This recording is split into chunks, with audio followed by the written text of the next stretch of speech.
Olá, gente. Eu sou Márcio Bastos, repórter de cultura do Jornal do Comércio. Eu estou aqui com Henrique Fontes e Quitéria Kelly, do Grupo Carmim, do Rio Grande do Norte. Eles vão abrir a programação do Trema Festival, que começa hoje, aqui no Teatro Hermilo. E eles vão apresentar a peça Jaci. Eu vou passar a palavra para eles falarem um pouco sobre esse espetáculo, que trabalha com o teatro documental e tem uma história bem interessante. Eu queria que vocês comentassem um pouco sobre Jaci, como é que nasceu, porque a história é muito interessante. Eu queria que vocês contassem para o pessoal que está assistindo um pouquinho do processo de construção de Jaci, do processo criativo de vocês, do grupo, enfim, comentassem um pouco sobre isso. Vai falar? Posso começar e você segue daí? Tá bom. Jaci nasceu de, primeiro, um acaso, né? Um encontro fortuito com uma frasqueira, né? Uma maleta dessas de mulher, que eu encontrei na rua, no lixo.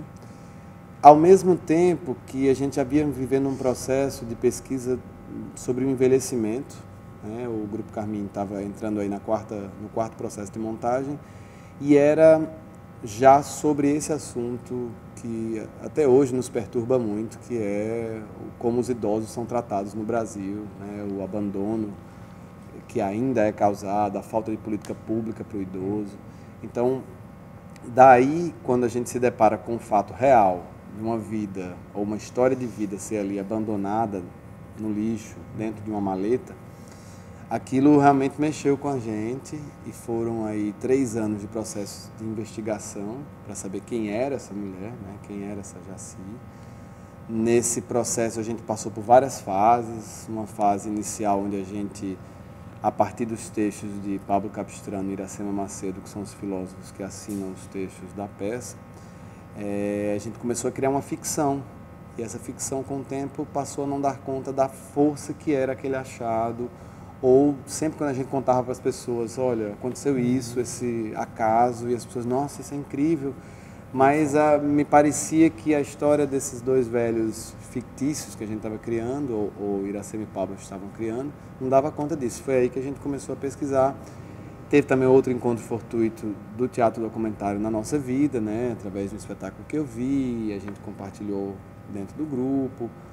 Então, foi um processo muito orgânico, por isso talvez muito demorado, de 3 anos, que passa aí por tentativas de representar ou falar sobre isso, a descoberta de uma nova linguagem para a gente, né, que é o teatro documentário, e a investigação sobre essa mulher, Jaci. Né? Passou, acho que por aí. E acho que Quitéria pode falar um pouco desse processo da peça em si. Sim, então, a partir desse encontro, né, com a frasqueira, só falar um pouquinho antes do trabalho anterior do grupo, que também era voltado para a rua. Foi mais um presente que a rua nos deu, que é uma pesquisa de moradoras de rua. Era eu e outra atriz. A gente tinha chamado Henrique para fazer o texto, né, a dramaturgia, e a gente ia para as ruas, observava, colhia o que era interessante para a nossa pesquisa, levava para a sala, Henrique escrevia em cima, e a gente foi fazendo esse trabalho que durou 5 anos, se chama Pobres de Marré. É exatamente a história de 2 moradoras de rua, uma delas é velha, e acho que talvez daí tenha surgido o nosso interesse de falar da velhice, de abordar a velhice, porque nós somos atores nordestinos, quer dizer, artistas, né, e estamos envelhecendo, e como é que vai ser? E essa questão nos circundou durante um bom tempo, assim, até que a gente começou a pesquisa, e surge a frasqueira, enfim. E no processo de Jaci, foi bem isso, assim, a frasqueira ela nos motivou a criar essa história, mas a história de Jaci ela era muito mais forte do que o que a gente estava criando.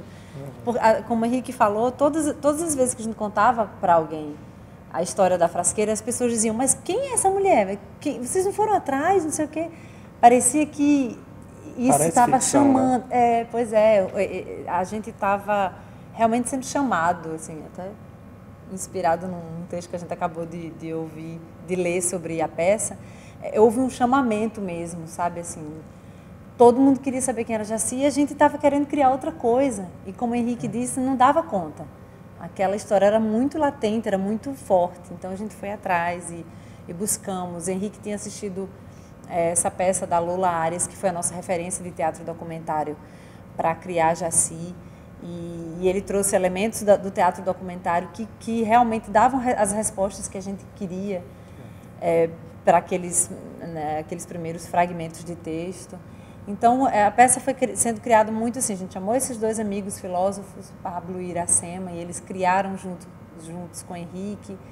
E aí entra também um amigo da gente, que é o Pedro Fiuzi, que estava viajando com a gente com a outra peça, e ele trabalha com cinema.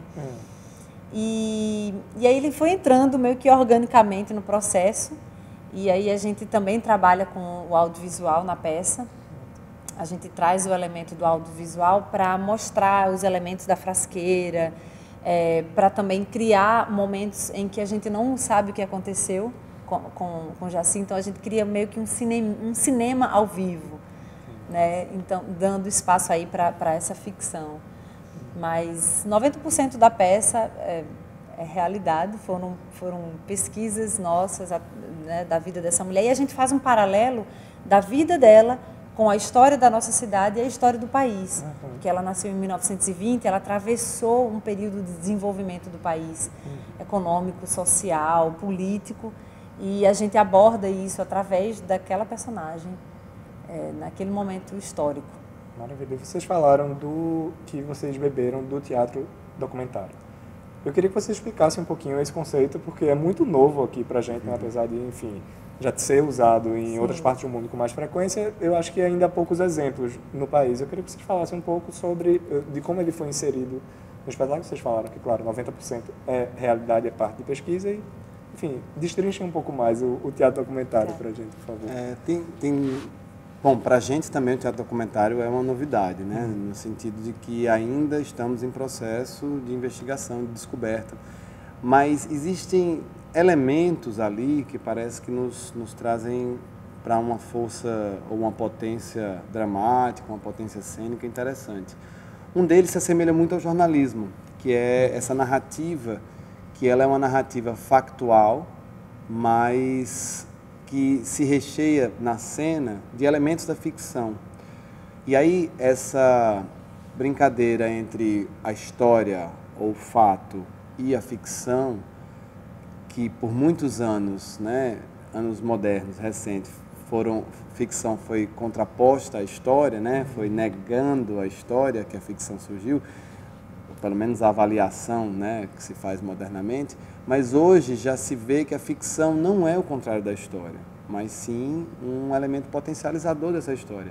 E eu acho que um dos principais elementos do teatro documentário talvez seja esse, você, primeiro, usar linguagens múltiplas, aí entra o audiovisual, entre as artes visuais, entra, enfim, teatros de todos os tipos, do dramático ao pós-dramático, ao que se quiser usar, mas sempre em torno de fatos, de depoimentos, ou de memórias, ou de registros factuais, que acho que aí desperta um interesse maior das pessoas. Porque quando você sabe, tem esse elemento catalisador que é, no nosso caso, Jaci, que ela junta toda essa história ao redor dela. Mas existe aquela mulher, de fato, existiu, né, essa mulher que viveu essa vida, me parece que a identificação é mais evidente, ou ela é mais forte. Então, muito do que a gente entrou em contato desse teatro documentário novo, né, digamos assim, mais recente, dos anos 2000 para cá, sobretudo da Argentina, né, com Bibi Telas, Lola Arias e várias outras pessoas que saíram bebendo dessa fonte no Brasil também, nos trouxe um frescor, talvez, dessa mistura de linguagens com essa bricolagem de ficção e realidade, história, sem se perguntar se aquilo é verdade ou não é, né? Até porque o que seria a verdade? É um momento que não importa, né? O conceito de verdade Claro.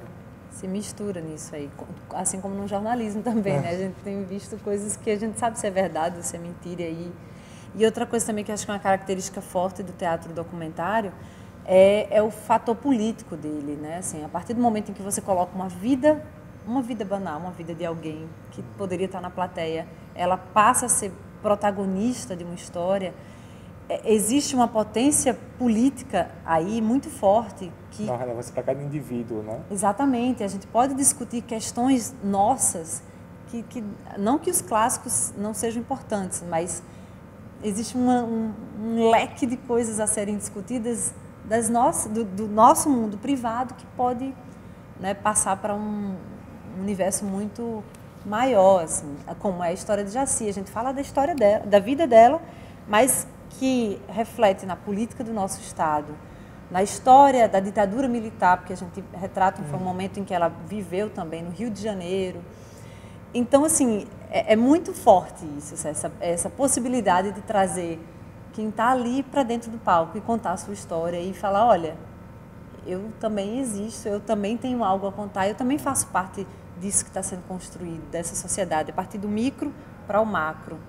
E acho que é uma das características interessantes também, que nos fez criar uma paixão por essa linguagem. Assim, a gente está pesquisando ainda, tem muita coisa ainda que está sendo... A gente participou do primeiro encontro de teatro documentário aqui, acho que no Brasil, né? Talvez. Lá no Rio de Janeiro, e que juntou algumas figuras que fazem teatro documentário. Aqui no Nordeste tem poucas pessoas, acho que Silvério faz, né, com BR Trans, que é uma pesquisa com as travestis, o universo trans. Ele vem para cá amanhã para o festival também. E é maravilhoso, mais uma vez, trazendo esse universo urbano, meio, né, colocado, que a gente meio que coloca de lado, trazer para cá e discutir, olhar para ele e questionar e trazer para você e levar de volta. É muito vivo isso, assim, no teatro documentário, e a gente está apaixonado por isso. Maravilha. Eu acho que uma potência muito grande do espetáculo é isso, uma vida que estava ali jogada, toda uma existência numa maleta, na rua, e vocês resgatarem isso, eu acho que tem uma força muito grande, né? Assim, E eu queria falar de uma experiência muito pessoal para cada um. O que é Jaci para cada um de vocês? O que essa mulher representa para cada um de vocês? O que é que mais encantou de Jaci para vocês? Assim, dessa história que vocês também tiveram que se conectar, né, com ela, descobrir essa mulher. Sim. Talvez mais do que pessoas que conviveram com ela. Eu acho que uma das coisas que me apaixonou bastante é que ela é muito humana, no sentido em que tiveram coisas que a gente não sabia responder, tiveram coisas que a gente ficou... será que essa mulher era do mal? Ou tinham coisas ali que você dizia, poxa, mas será?